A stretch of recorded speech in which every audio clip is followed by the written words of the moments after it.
اعوذ باللہ من الشیطان الرجیم بسم اللہ الرحمن الرحیم الصلاۃ والسلام علیک یا رسول اللہ والسلام علیک یا حبیب اللہ لبیک لبیک لبیک یا رسول اللہ صلی اللہ علیہ وسلم تاج دار ختم نبوت زندہ باد زندہ باد زندہ باد۔ اکابر کے یادگاری سلسلے کی دوسری ویڈیو آپ کی خدمت میں پیش خدمت ہے۔ آج ذکر ہے امام نورانی علامہ مولانا شاہ احمد نورانی رحمۃ اللہ علیہ کا۔ مبلغ دین امیر شریعت مولانا شاہ عبدالعلیم صدیقی مدنی کے گھر پیدا ہونے والے بچے شاہ احمد نورانی کے بارے میں کسے معلوم تھا کہ وہ اپنے وقت کے مجدد ترجمان مسلک اہل سنت اور روحانیت کے عظیم پیشوا ثابت ہوں گے۔ آپ کا شجرہ نسب حضرت ابو بکر صدیق رضی اللہ عنہ سے اور شجرہ طریقت امام احمد رضا خان بریلوی سے جا ملتا ہے۔ گھر میں روحانی اور تعلیمی ماحول ہونے کی وجہ سے آپ نے 8 سال کی عمر میں مکمل قرآن مجید حفظ کر لیا۔ نیشنل عربک کالج سے گریجویشن کرنے کے بعد الہ آباد یونیورسٹی سے فاضل عربی اور دارالعلوم عربک سے درس نظامی کی سند حاصل کی۔ اس کے بعد پوری دنیا میں تبلیغ دین اور قرآن و حدیث کی تعلیم عام کرنا اپنی زندگی کا مشن بنا لیا۔ اس کے رسول صلی اللہ علیہ وسلم آپ کی شخصیت کا خاصہ تھا۔ قیام پاکستان کے وقت آپ متحدہ برطانوی ہند میں ایک طالب علم اور تحریک پاکستان کے ایک سرگرم کارکن تھے۔ قیام پاکستان کے کچھ عرصہ بعد پاکستان چلے آئے۔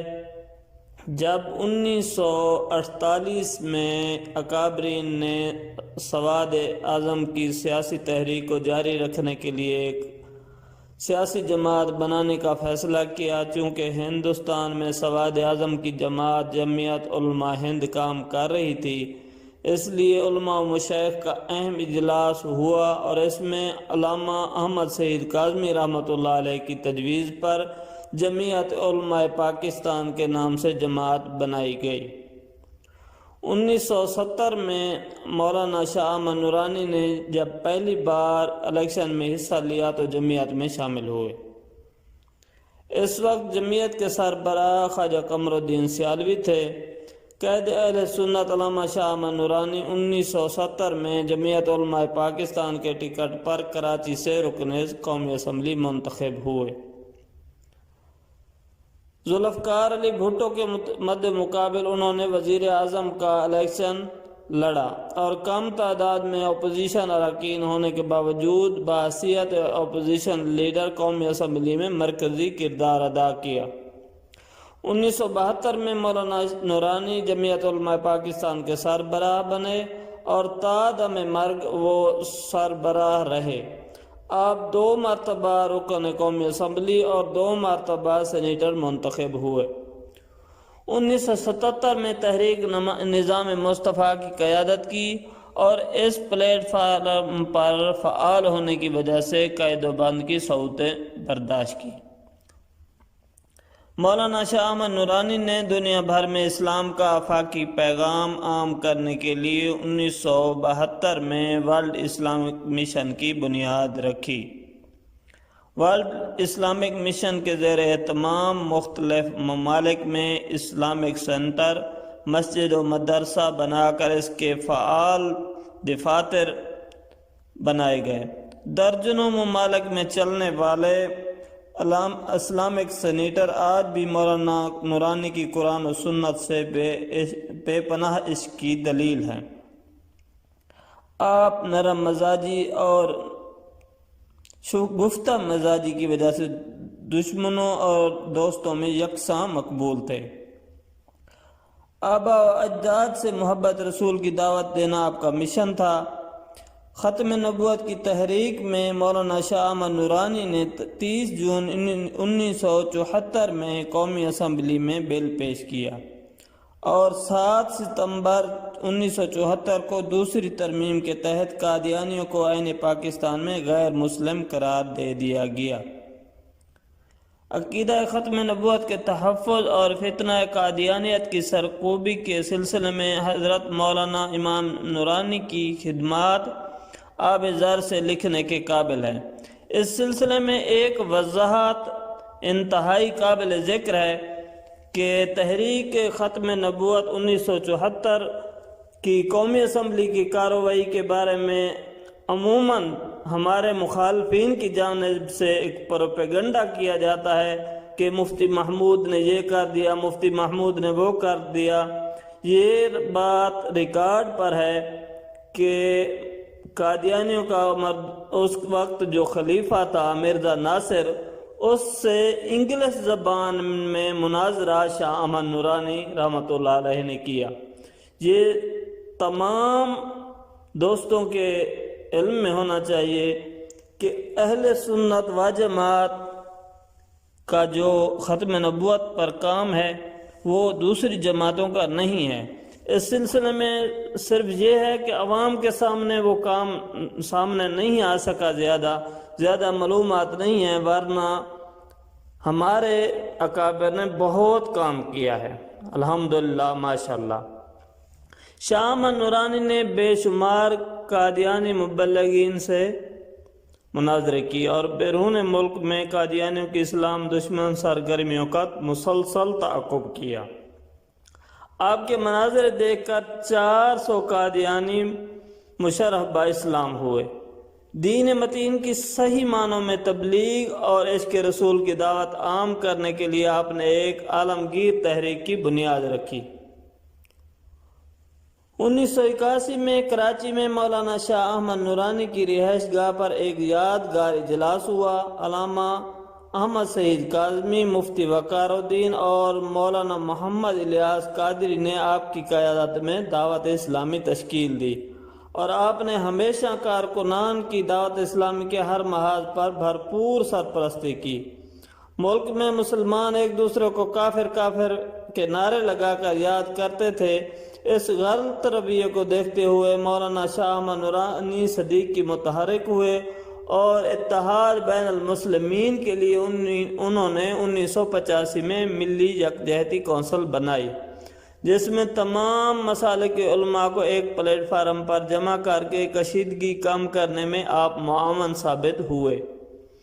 شاہ احمد نورانی صدیقی کی خدمات کا اعتراف کرتے ہوئے آپ کو ملی یکجہتی کونسل کا صدر منتخب کیا گیا۔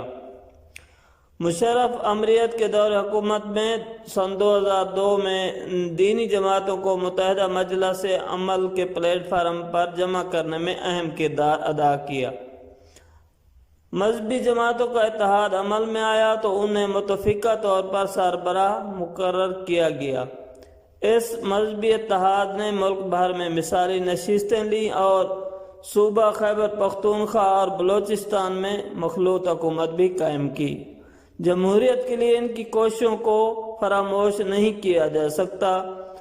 اپنی جان خالق حقیقی کے سپرد کرنے تک وہ متحدہ مجلس عمل کے سربراہ رہے۔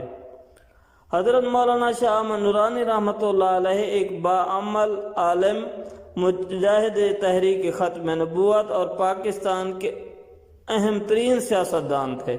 ان کے والد گرامی حضرت شاہ عبدالعلیم صدیقی اپنے زمانے کی شہرۂ آفاق، روحانی بزرگ اور عالمی مبلغ اسلام تھے، جن کے ہاتھ پر غیر مسلموں نے اسلام قبول کیا۔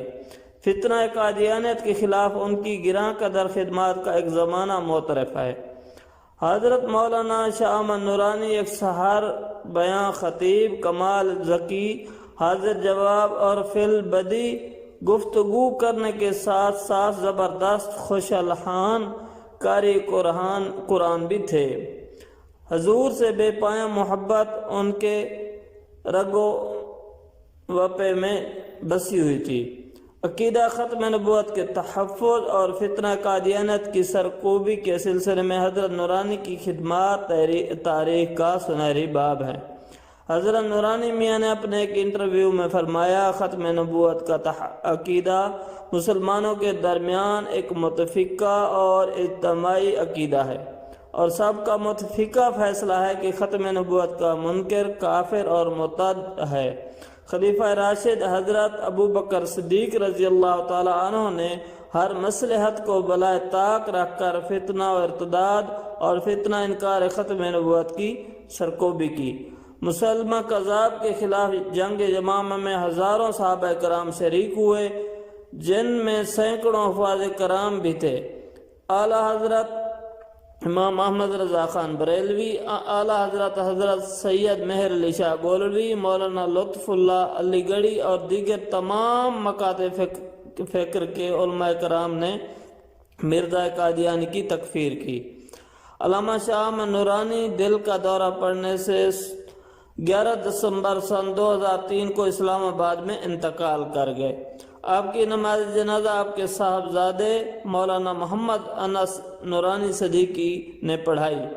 آپ کے جسد خاکی کو کراچی میں حضرت عبداللہ شاہ غازی کے مزار کے احاطے میں والدہ صاحبہ کے قدموں میں سپرد خاک کر دیا گیا، جہاں آج بھی دنیا بھر سے آنے والے لاکھوں عقیدت مند فیض و برکات حاصل کر رہے ہیں۔ انشاءاللہ علامہ نورانی رحمۃ اللہ علیہ کی یادگار تقاریر کا سلسلہ عنقریب ہمارے چینل پر آپ ملاحظہ فرما سکیں گے۔